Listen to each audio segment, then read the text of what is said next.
Tu pourrais être surpris par ce que je m'apprête à partager, mais il est crucial que tu restes silencieux, immobile et concentré sur ce qui s'en vient. Tu regardes cette vidéo parce que quelque chose de divin est sur le point de se manifester dans ta vie. Ce message s'adresse exclusivement aux élus. Si tu n'es pas encore un croyant en Christ, il est probable que tu ne regarderas pas cette vidéo jusqu'à la fin. Tu peux l'éteindre maintenant, car ce message pourrait ne pas résonner avec ton âme ou ton esprit. Mais si tu fais partie des véritables élus, ceux que Dieu a mis à part pour son dessein, tu comprendras chaque mot que je m'apprête à dire. Je me tiens devant toi aujourd'hui, non pas comme une voix de plus, mais comme un messager envoyé pour embraser ton esprit. Je viens avec une déclaration du trône céleste, Dieu sait que tu es fatigué, et il est en train de te rendre justice. Écoute-moi avec toute l'intensité de ton être, car ceci n'est pas simplement un message, c'est une rencontre divine.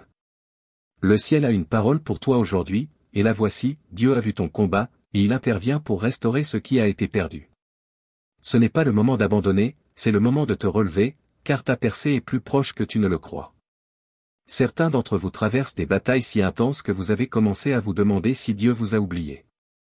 Mais laisse-moi t'assurer d'une chose, le Dieu qui t'a appelé par ton nom ne t'a pas abandonné. Chaque larme, chaque nuit blanche, chaque prière murmurée a été enregistrée au ciel, et la réponse est déjà en chemin. Reste avec moi jusqu'à la fin, car cette parole va transformer ta perspective, renouveler ta force et t'emplir d'un espoir inébranlable. Ce que l'ennemi avait prévu pour te nuire, Dieu est en train de le retourner à ton avantage.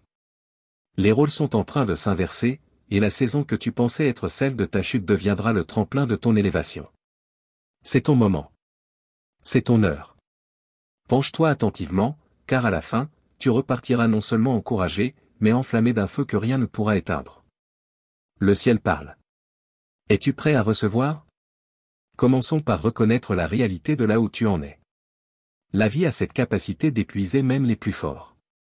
Beaucoup d'entre vous ont l'impression de courir une course sans ligne d'arrivée, livrant des batailles sans fin. Laisse-moi te dire ceci, tu n'es pas seul. Et tu n'es pas faible parce que tu es fatigué. L'épuisement n'est pas un échec, c'est la preuve de ta persévérance, de ton courage et de ta foi.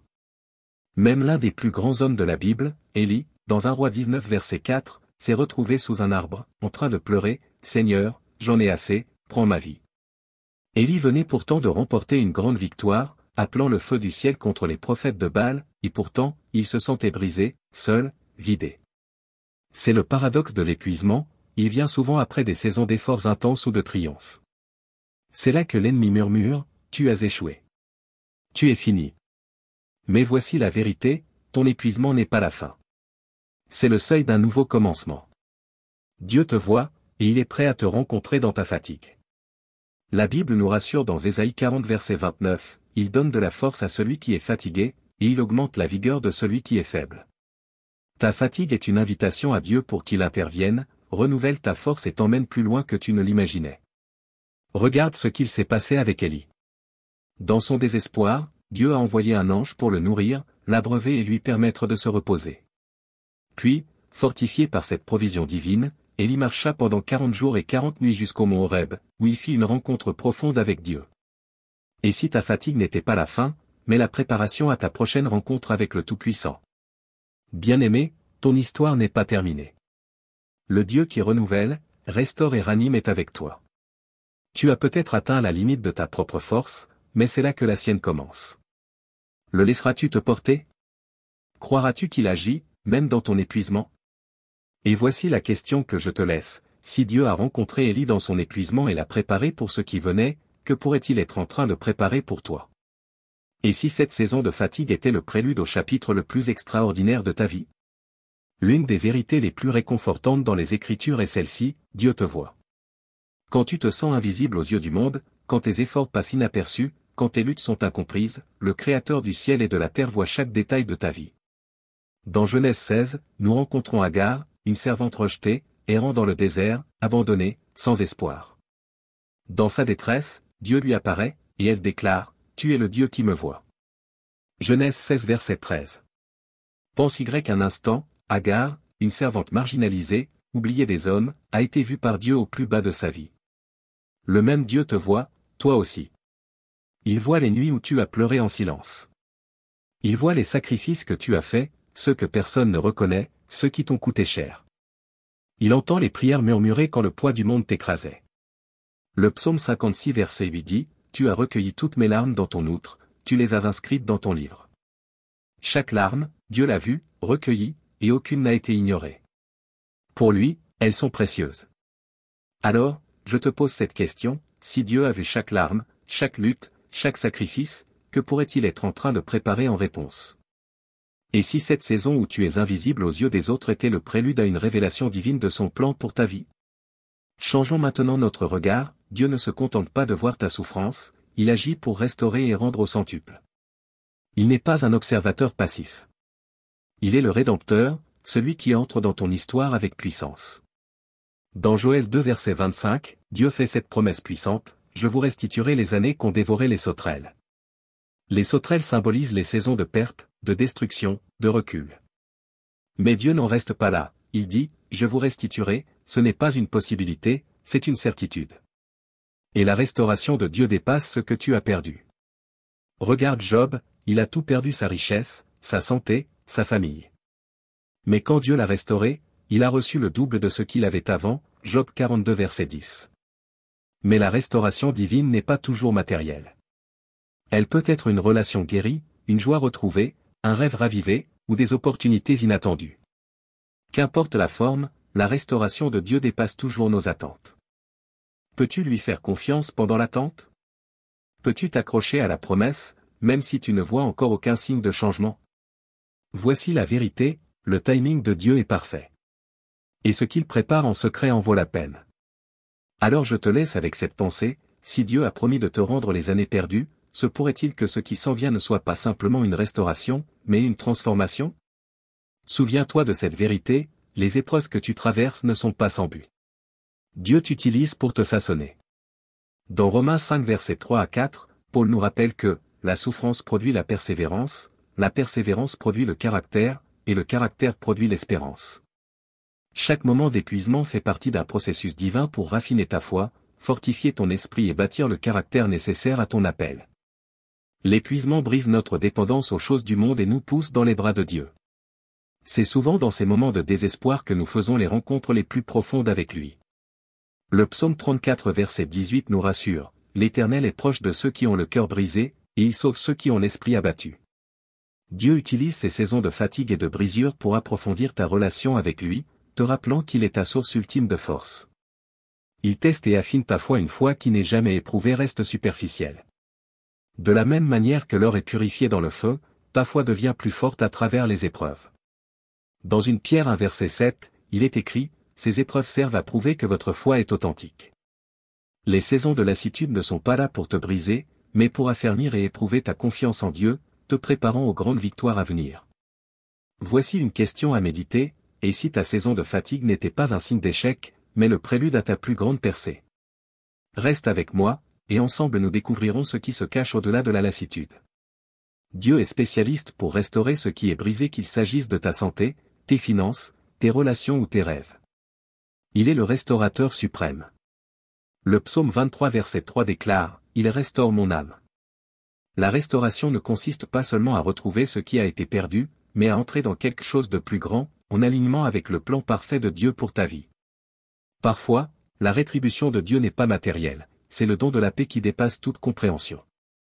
Dans Jean 14 verset 27, Jésus promet, « Je vous laisse la paix, je vous donne ma paix. » Cette paix divine est une forteresse pour ton cœur et ton esprit, te protégeant contre les tempêtes de la vie. C'est l'assurance calme que Dieu est aux commandes, peu importe le chaos autour. La rétribution de Dieu ne se limite pas à la suffisance, elle vient souvent en abondance.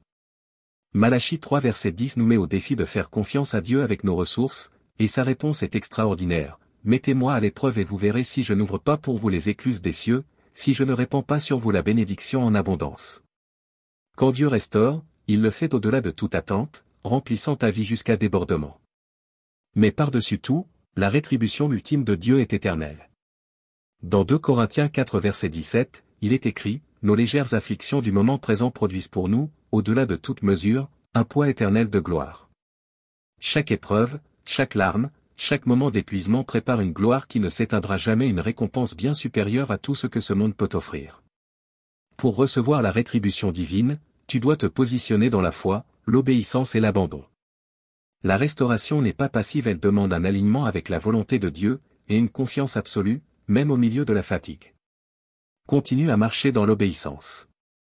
La Bible nous rappelle dans Galates 6 verset 9, « Ne nous lassons pas de faire le bien, car au temps convenable, nous moissonnerons, si nous ne relâchons pas. » Ta fidélité est la semence que Dieu utilisera pour produire une moisson abondante. Ne laisse pas le découragement te faire abandonner juste avant ta percée. Dieu agit selon un calendrier divin, pas le nôtre. Ecclésiaste 3 verset 11 nous assure, « Il fait toutes choses belles en son temps. » Fais-lui confiance, il sait non seulement ce dont tu as besoin, mais aussi quand tu en as besoin. Sa rétribution peut ne pas venir comme tu t'y attends, mais elle sera toujours exactement ce qu'il faut au moment parfait. La rétribution de Dieu ne peut pas être gagnée par la force, mais s'obtient dans la confiance et l'abandon. Dans Matthieu 11 versets 28 à 30, Jésus nous invite, « Venez à moi, vous tous qui êtes fatigués et chargés, et je vous donnerai du repos. » Le repos, ce n'est pas de l'inactivité, c'est l'abandon, choisir de poser ses fardeaux dans les mains de Dieu, et lui faire confiance pour faire ce que lui seul peut faire. Élus, fermez les yeux et imaginez votre vie après que Dieu vous aura rendu justice. Imaginez vos relations restaurées, votre force renouvelée, et votre destinée ravivée. Visualisez-vous debout dans la plénitude de ses bénédictions, témoignant de sa fidélité. Ésaïe 61 verset 7 promet, « Au lieu de votre honte, vous recevrez une double part, au lieu de l'opprobre, vous vous réjouirez de votre héritage. » Ce n'est pas un simple vœu pieux, c'est une promesse divine. La rétribution de Dieu n'est pas seulement abondante, elle est profondément personnelle, adaptée pour restaurer chaque domaine de perte dans ta vie. Lui feras-tu confiance pour l'accomplir? Ce n'est pas seulement un espoir pour l'avenir, c'est une promesse maintenant. Et alors que je conclus, laisse-moi te rappeler cette vérité, Dieu sait que tu es fatigué. Mais il est en train de te rendre justice. Ton travail, tes larmes, tes prières n'ont pas été vains. Sors d'ici avec confiance, sachant que le Dieu qui te voit est aussi le Dieu qui récompense. Accroche-toi à ses promesses, et que ton cœur brûle du feu de la foi. Tu es choisi, tu es aimé, et ton Dieu est fidèle. Prions ensemble cette prière de foi. Père céleste, Créateur du ciel et de la terre, toi qui tiens toute puissance entre tes mains. Nous venons devant toi aujourd'hui avec des cœurs humbles, reconnaissant ta souveraineté, ton amour infaillible et ta sagesse infinie. Seigneur, nous savons qu'aucun fardeau n'est trop lourd pour toi, aucun cri trop faible pour que tu l'entendes, aucun cœur trop brisé pour que tu le répares. Nous t'offrons ce moment, ce message, cette prière, qu'ils soient des instruments de ta gloire, de ta puissance et de ta présence transformante. Père, tu vois la fatigue de tes élus. Tu vois leurs combats, leurs sacrifices et leurs luttes silencieuses. Tu vois les nuits passées à pleurer, les jours à œuvrer sans reconnaissance, les moments de doute. Merci pour l'assurance que tu n'es pas seulement proche, mais activement présent dans chaque détail de leur vie. Tu es le Dieu qui voit, qui comprend et qui récompense. Seigneur, remplis leur cœur de ta paix.